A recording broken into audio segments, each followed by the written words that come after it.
Hi, I'm Connie Whitman, your host, and you're listening to Enlightenment of Change on webtalkradio.net. Thanks so much for joining us this week. So my quote today is actually by one of my favorite all-time people who have walked this earth, and that's Wayne Dyer, Dr. Wayne Dyer. And Wayne says, change the way you look at things, and the things you look at change. Now, wouldn't you agree that for every business in our global economy, sales is a key component to the success or the demise of the organization? Yeah, other things like marketing, internal processes, compliant manufacturing, all that kind of stuff, all critical as well. The thing is, if your salespeople can't deliver the message effectively and develop relationships with the decision makers or buyers, then all the other departments kind of don't matter. So why are people afraid or ineffective when it comes to those really quality sales conversations?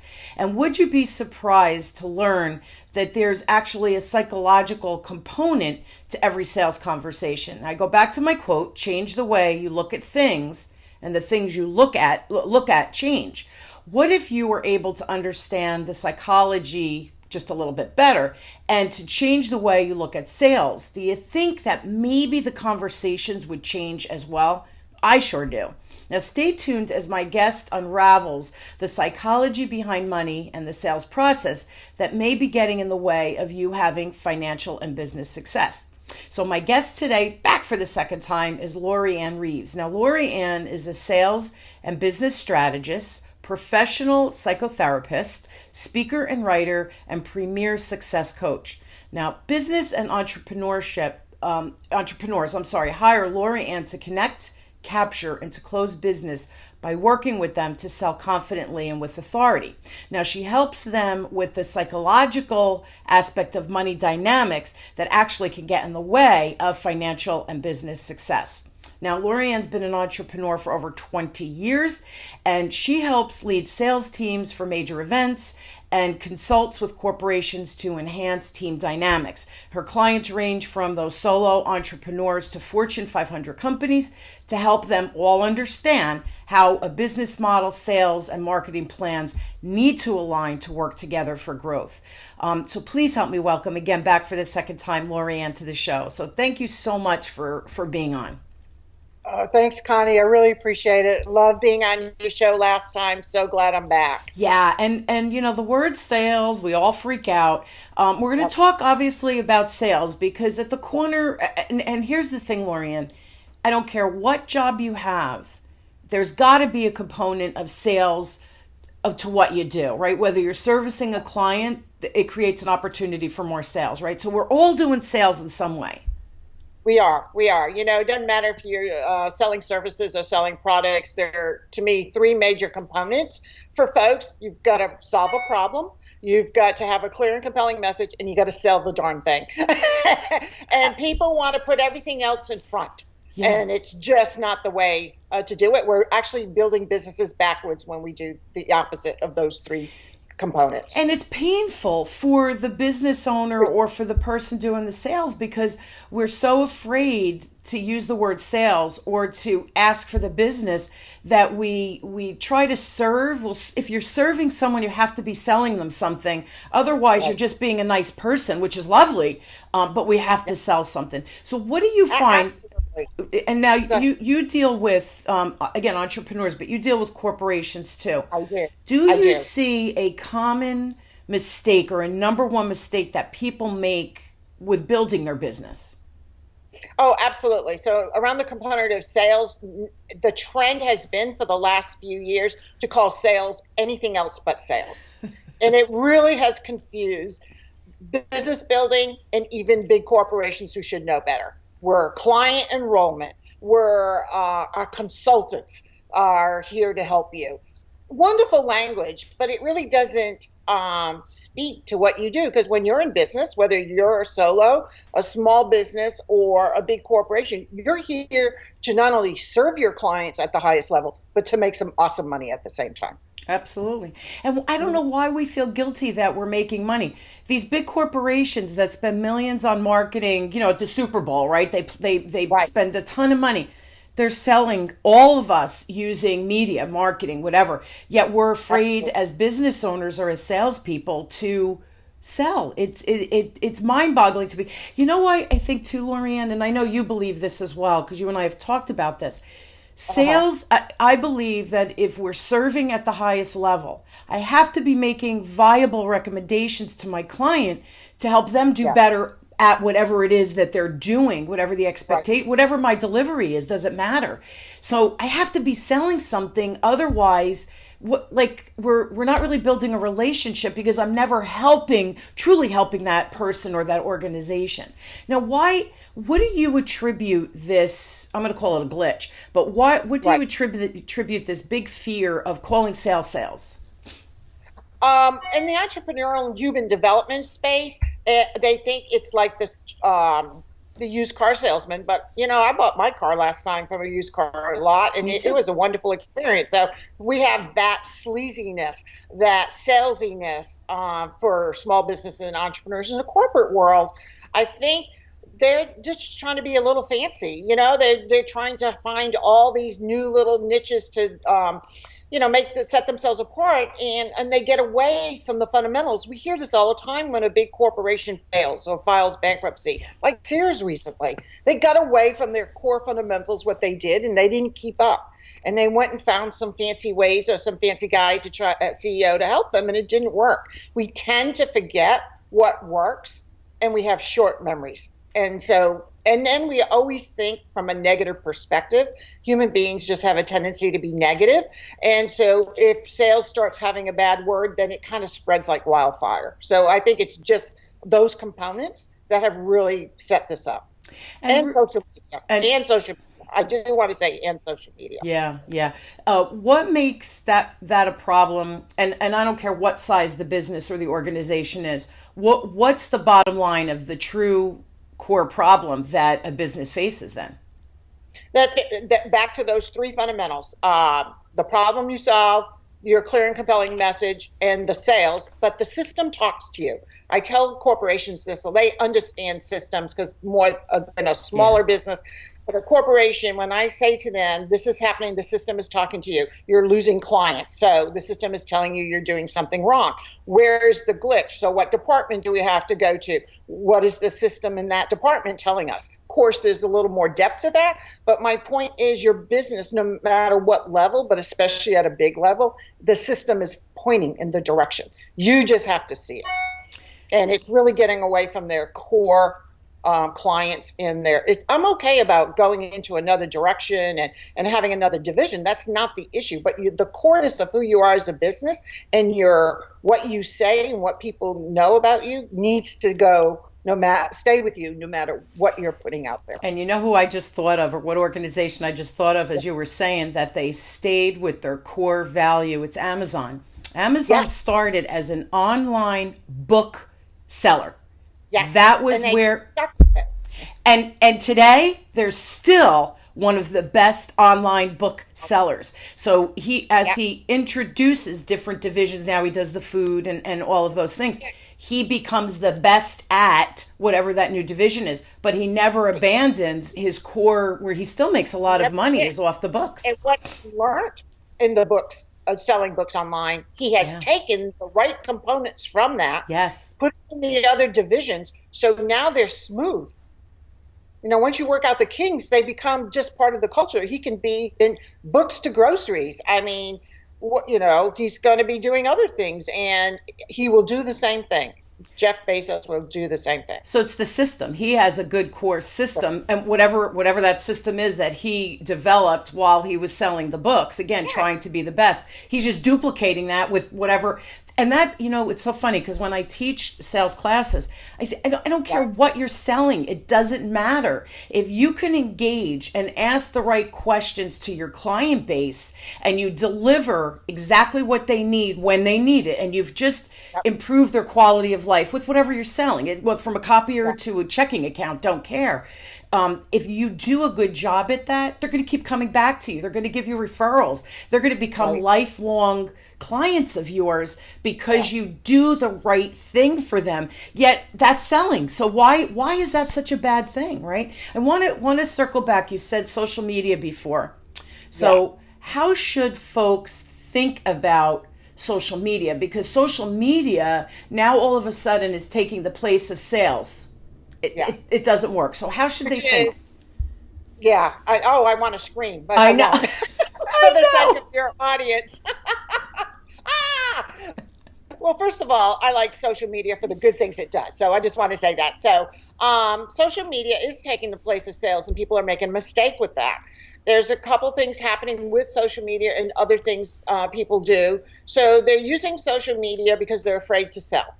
So they think if I can get it through Messenger, a posting, and all that does when you're on social media is give you social proof. It gives you social proof. It lets people know what you're doing, what you're up to. That's more of a credentialing type thing.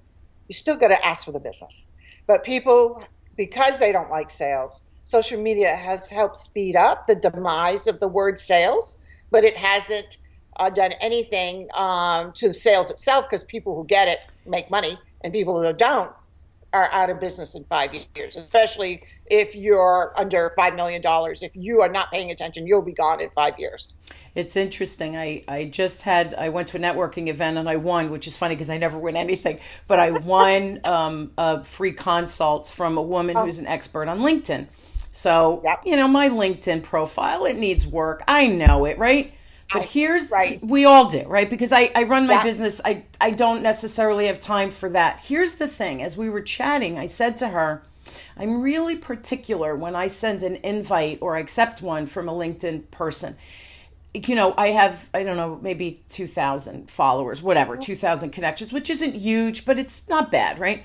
So I said to her, but most of those 2,000 know who I am. So they've seen me, they've met me in a course, speaking, whatever it is. So I said, and whenever they have a birthday, I engage, not just what LinkedIn puts, but I put, enjoy your day and wishing you a year of blessings. Or if they have an anniversary and it's 1 year, like I'll put, wow, time must really have flown. Hope you're well. Are you enjoying your new position? You're building a relationship. Yes. Yes. And so I get responses and we end up having a very quick dialogue or whatever. But it's interesting. I've gotten business from that, whether it's coaching or somebody calling me and saying, hey, I just went to this new company. They need help with communication skills. Can you help with that? Can you talk to me about that? So it's just interesting. And she laughed and she said, that's because you're good at sales. That for me, it's not, how many people could I get following me? I don't even think about that, LoriAnne, to be honest. It's about how can I engage so that I add value to people's lives so that when and if they need me, they know where to find me, but they know that I can deliver whatever it is that they're looking for. So that's right. That's the social media component of the, you use the word credentialing? Credentialing and social proof. Credentialing and social proof. So social proof is you exist. You're putting things out there on your business page about your business or in LinkedIn. Once in a while, you connect with the people personally. If someone says something, or like you're doing on LinkedIn. And credentialing is, as you're doing that, you're building your credentials of who you are, what you can do to serve them, and how you can engage in business. It's not selling, it's credentialing. And then sales is different, and that's how you get business. But you lead. This is your way of getting them to become a lead for you from a true, from a authentic perspective, because you're engaging with them as a relationship, not a LinkedIn profile. It's interesting. When I started my business 17 years ago, and I thought, why am I successful in sales? What do I do? And I really thought about it, and I came up with 7 key developmental things that I developed, skills, and it's 7 steps to be able to, get and sustain business. And the second to last step is asking for the business. And when I teach it, I say, if you're good at the other 5 steps, building that rapport, asking the right questions, your presentation is spot on, where you're not doing ums and your nose and all of that. All of those are key skills to develop. If you, and I guess it's the credentialing and the social proof, once people know the quality, by the time you get to asking for the business, it's, let's schedule it. Here's the contracts. Please send me the retainer. It's not a big, what do you think? It's sign here because you've proven yourself before you ask for the business. And I think, and I know, LoriAnne, that you've met people that it's not the right time. So what I say is, listen, you're not ready for this, or you can't afford this. Let's do this. Let's have a call twice a year. I'll try to help you with what you're trying to build, not free of charge, because I want to serve. And then when you're in a position, you and I can bring it to the next level. I get a lot of business that way. Is it really a lot of my time? No, but it's that credentialing, but also I'm helping them. So when they do have the funds to do it, they think of me. They don't go anywhere else because I've served them in, without getting paid, right? Maybe you can't do that too frequently, but you know what I'm saying? You build the value. You build the value. I can remember a couple times. It happened actually last month. Someone called me. I had met her before, so obviously she had been following and she was on my email list. And I go through my sales conversation because I have a way of doing it like we all do. Sure. And she goes, "Oh, stop, LoriAnne. You don't have to do that. I already decided." Here's my credit card, So when you do it the right way, you get lots of wins like that. It's not always like that, but it shows the system talked in that moment and let me know that I was serving her just through nurturing her and having a conversation 6 months earlier. And she went on and decided her timing was right. And she called me. And it's timing. It's never personal. If someone says no thanks, it's not the right fit. They don't have the money. It's not the right time for them. Sometimes we have to mentally catch up. We know what we have to do. I'm not really sure I'm ready to do that yet, right? So that's the psychological component we talked about. That is the psychological piece, because you should be ready to sell the minute you start your business. And the reason you're not ready to sell, it's a self-worth issue, it's a visibility issue, you've got money blocks, there's all kinds of things from a psychological perspective that could be happening. And when that happens, again, the system talks. It lets me know your personal system is out of whack with what you need to do. And how does social media affect our ability to sell? Again, let's go from that psychological standpoint from the social media platform. All right, so I don't want to be sleazy. I don't want to be salesy or the whole bit. So I'll just go to social media, and it puts a wall in between me and my potential client, but it protects me. It's a protection mode, and it prevents you from growing your business the way you should. You may get some sales. I'm not saying you can't use social media. Some businesses, you should be there. There's Instagram influencers, and hey, that's the way they do it. And I get that. But for the majority of businesses, it's just a social proof and credentialing piece, and it's really not the selling piece. But the blocks become how to protect yourself from not wanting to deal with your psychological beliefs that are in the way of you stepping into being a true business owner. And I love that, because it really is psychological. At the core, it's fear of I'm not good enough. Fear of rejection, right? Fear of, self-worth, whatever it is. There's that fear component. So that's interesting. So social media is almost like a barrier, which now what's the outcome when we put a barrier in front of us? What's the outcome that you see over and over again with your clients? Very little growth. They're done in 2 years. But now, bigger corporations is a longer life cycle. And they don't make that mistake as much, but they actually make the mistake of, I think corporations make the mistake of combining sales and marketing, and then it blurs and they don't have a distinction. That's where I see corporations making the mistake. Well, you can't be everything to everybody either. No, you can't. Because that's dangerous. Yeah, because then you got to stay in your lane. Yeah. Otherwise, nobody will buy it from you or hire you because they don't know what you do. Right. Right. So there's that happens with a lot of coaches, consultants, and strategists, because they want to get business. So they say they do all these things, and you confuse people, and then that's the messaging piece people miss, and then they don't sell anything, and it's a real problem. So. Yeah, we're on a treadmill and we're going nowhere fast, right? What's the right order that you've seen or that you've created in actually building that business? What would be, just like the strategy that you use in building a business. Sure. So those three components and the strategy under that, I would. So if you're just a small business owner, and then I'll talk a little bit about bigger organizations, you just need a business page on Facebook or a LinkedIn profile. You can do the free one, and you just need 1 or 2 pages on your website. That's it. Then you need to be able to niche down in what you're providing, so people understand in your messaging what you do. You can expand later, but right off the bat, that's what you do. 60% of your time should be in money generating activities. Then you should fulfill, and then you should do your marketing and everything else. But we flip it. I just spoke to 2 sisters. I didn't know they were sisters at first. They spoke to me separately. And they have spent the last 2 years getting credentials, out the wazoo, getting a website, writing a book. And I said, what are you writing a book on? You haven't sold anything. I mean, you don't even know how that's going to connect. And so they did it backwards. Now they realize 2 years later, probably $60,000 in debt, maybe more. They need someone like me to help them build their business, because you need to embrace that you're a business owner first who happens to consult or who happens to have products. They don't separate. They go hand in hand and go together. You cannot separate them. Because most small businesses say to me, oh, I just want to do my consulting or my coaching. I don't want to do the business stuff. Okay. Energetically, the business is going to walk away, and the money's saying, I'm not coming to you.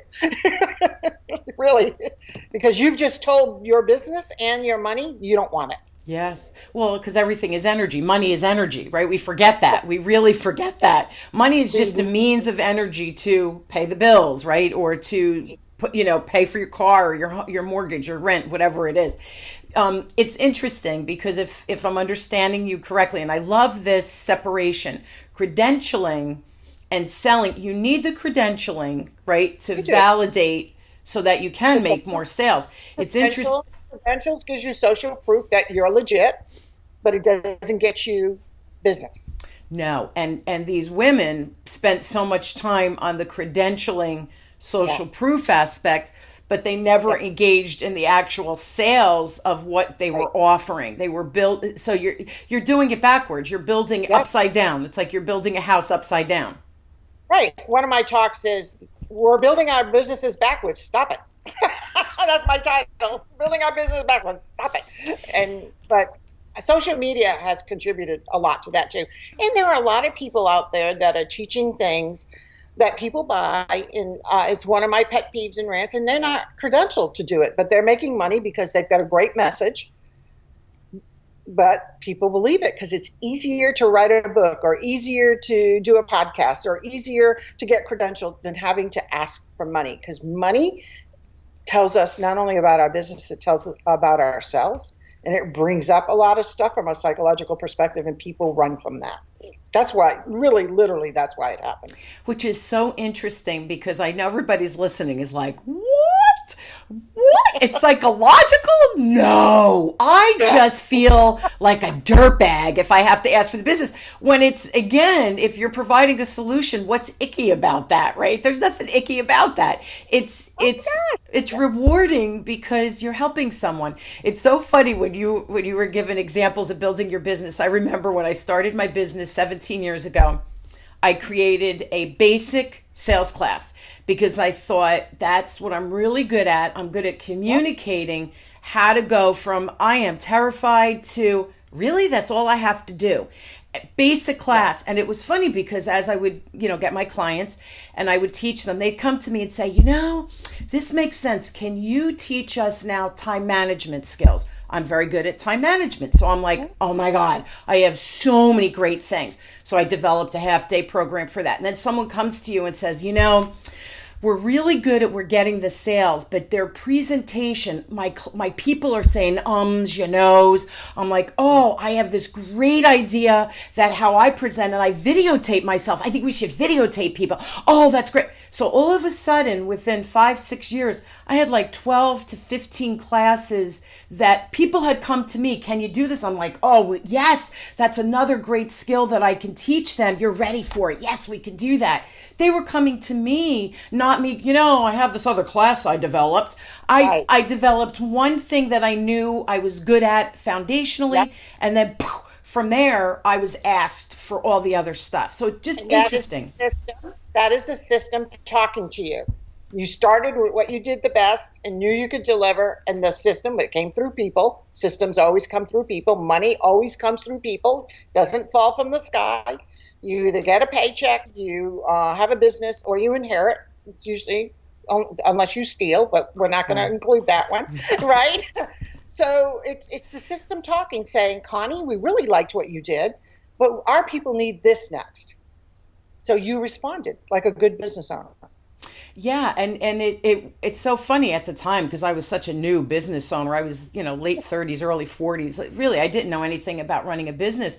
But see, my desire, and at the core, this is who I am. I really, really want to help people, and I want to take something that people feel that is complicated or a complex situation and go, all you need to do, it's so easy. And as soon as people, they go, really? And I'm like, let me teach you how to do that. It's just so easy. And I think that's why when people see, because then I help them, the other thing I'm big on is self-assessing. I believe you have to look within, where am I glitching out? Because that's where I need the help. And if I'm not really sure where I'm glitching out, how can I refine my own skills? So when I teach people that, they start, again, this is probably part of my system, didn't even realize this early on. But if we self-assess, be honest with yourself, you're like, oh, and it's usually a little skill that once you can develop it, all of a sudden you manifest all of the things you're wishing for, but you have to develop skills. Absolutely.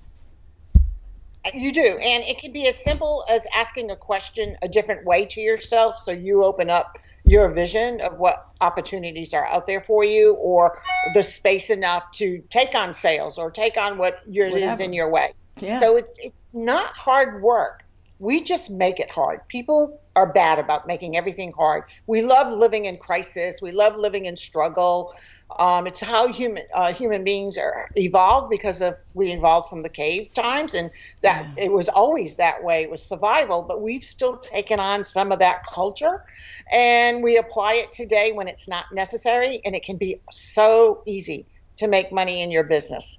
It really can. It really can. It's amazing. Can you give us, we have about 4 minutes left, can you give us a case study of someone who was just profoundly struggling and boom, that this huge transformation after working with you and working through their issues?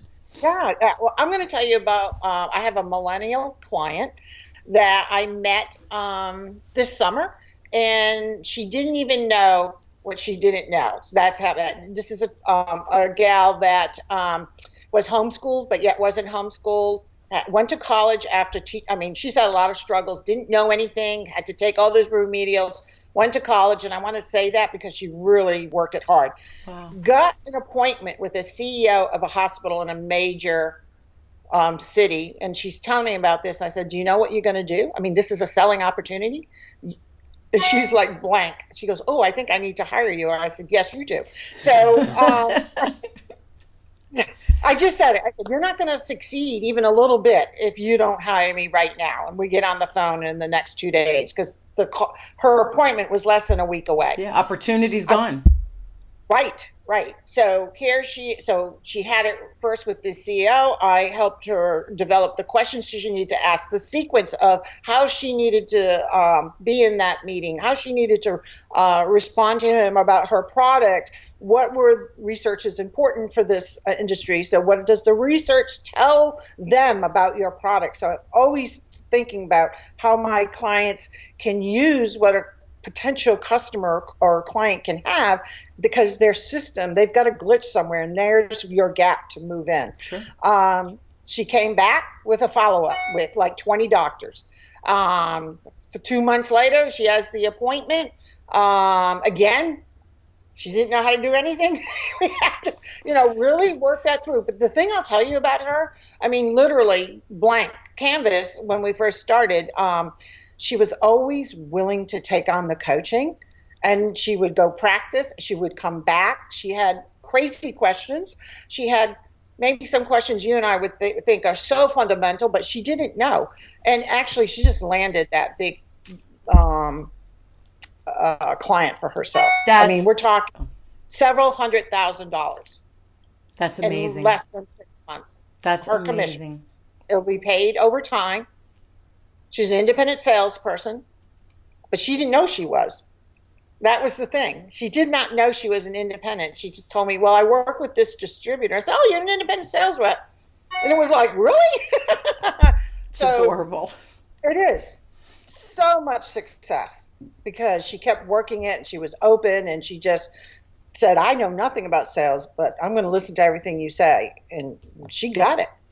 It's And interesting. it was amazing. It's interesting. Millennials, I am what's the good word? Intrigued by the millennials and how their minds Yeah, think, because it's definitely different than the way I think. That I think absolutely. the thing is they're not afraid. They're not. They're like, what's the worst that can happen? And I think Yeah. that is such a good way to look at life, not to take undue risk. Don't get me wrong. Right. That's not what I'm saying, millennials that No, are listening. calculated risk. Calculated Calculated risk. risk. And they're not afraid Risk. of what's the worst that can happen. As long as I Right. could pay my bills, or, if the upside is so great, why not? So I Right. think that they conquer fear easier than our generation, Loriann. I think Totally. that I'm intrigued by that. Maybe we've taught that, right? Because the millennials are our children. Maybe Right. we've instilled that in them without even realizing it. But I say go Yeah. for it. Go for it, because Right. fear, you got it. And fear is nothing more than courage. Let me say this. I feel Yes. courage is nothing more than being afraid and saying, I still have to move forward. That's courage, Absolutely. right? Well, if you're not feeling uncomfortable, well, as a business owner at each step of the way, you're not growing. It's And the true. one thing I want to tell about her is, while she was going through this process, she drove Uber, she made specialty candles, and she bartended so she could pay her bills until this came through. And she's kind of methodical. She didn't want to like go to other places just yet. She wanted that first big win first. And I wouldn't have worked that way, but from her, the way her personality is and how she learns, it had to be that way for her. But she was willing to do what it took to get it. And that's the other thing too, Loriann. I don't care how we slice and dice it. We have to work at it. And I don't mean work hard where, you're killing yourself, but you have to No, do that inner work. You have to listen to an expert and execute what they're recommending. If I'm successful with what I do and I tell you do X, Y, and Z, you should do the X, Y, and Z system because it's proven it works. Same thing with you when you have clients. She did everything you told her. I say right. kudos to that young lady that she was able to put the blinders on, focus on what she needed to do, and did it. I think good for her. Yep. My older clients are harder around that. They think they know it all. So that's the only problem we have. So with that. And they get their spouses saying, you don't need to invest in yourself. You're smart enough. You can do it alone.